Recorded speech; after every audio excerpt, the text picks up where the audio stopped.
सोचिए, यदि आप लिफ्ट में फंस जाए, वो भी कुछ देर के लिए नहीं 42 घंटों के लिए, सोच कर ही आपकी रूह कांप जाएगी। लेकिन कहते हैं मारने वाले से बचाने वाला बड़ा होता है। जाखो राखे साइयां मार सके ना कोई। आप बीती है 59 साल के रविंद्र नायर की। बीते शनिवार दोपहर से सोमवार सुबह तक रविंद्रन लिफ्ट में फंसे रहे। रविंद्रन नायर केरल में कम्युनिस्ट पार्टी ऑफ इंडिया की उल्लूर यूनिट के प्रभारी भी है। बीबीसी में छपी खबरों के अनुसार उन्होंने इस घटना को डिटेल में बताया।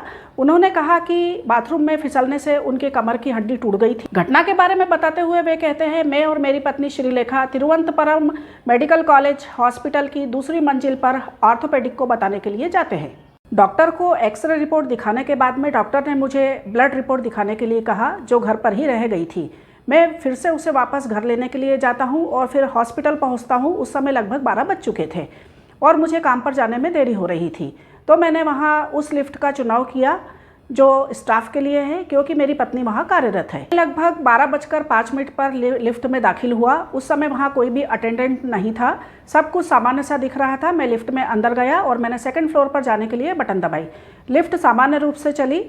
सेकंड फ्लोर तक पहुँची भी नहीं थी, उसके पहले ही नीचे धड़ाम से गिर गई और 1 नंबर और 2 नंबर के बीच में फंस गई।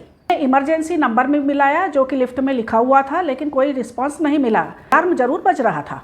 कोई रिस्पांस नहीं मिलने के बाद में मैंने अपनी पत्नी सहित कई लोगों के नंबर मिलाए, लेकिन नेटवर्क ठीक से ना होने की वजह से मेरी बातचीत नहीं हो पाई। घबराहट में मैं चिल्लाने लगा और लिफ्ट के ऊपर मारकर आवाज़ करने की कोशिश करने लगा। इसी बीच में मेरा मोबाइल भी नीचे गिर गया। मोबाइल ने काम करना बंद कर दिया। लिफ्ट में बिल्कुल अंधेरा था। 1-2 छेद थे जिसकी सहायता से मैं सांस लेने में समर्थ था। मैं जोर जोर से चिल्ला रहा था, अलार्म भी बजा रहा था, अलार्म बज रहा था, लेकिन कोई रिस्पॉन्स नहीं मिला। लगा कि अब मैं जिंदा नहीं बचूंगा और मुझे मेरी पत्नी और परिवार की चिंता होने लगी। उसी बीच में मुझे अपने पुरखों का भी ख्याल आया।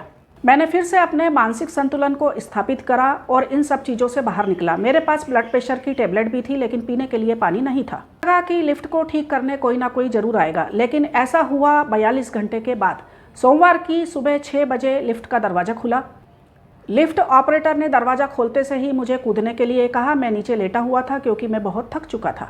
उनकी पत्नी श्रीलेखा और उनके 2 बेटों ने उनकी गुमशुदगी की रिपोर्ट दर्ज करा दी थी। फ़ोन चूंकि टूट चुका था, इसलिए नेटवर्क से बाहर बता रहा था। किसी हार्ट पेशेंट के साथ होता तो क्या होता, यदि कोई गर्भवती महिला होती तो क्या होती, वे बार बार यही कहते हैं।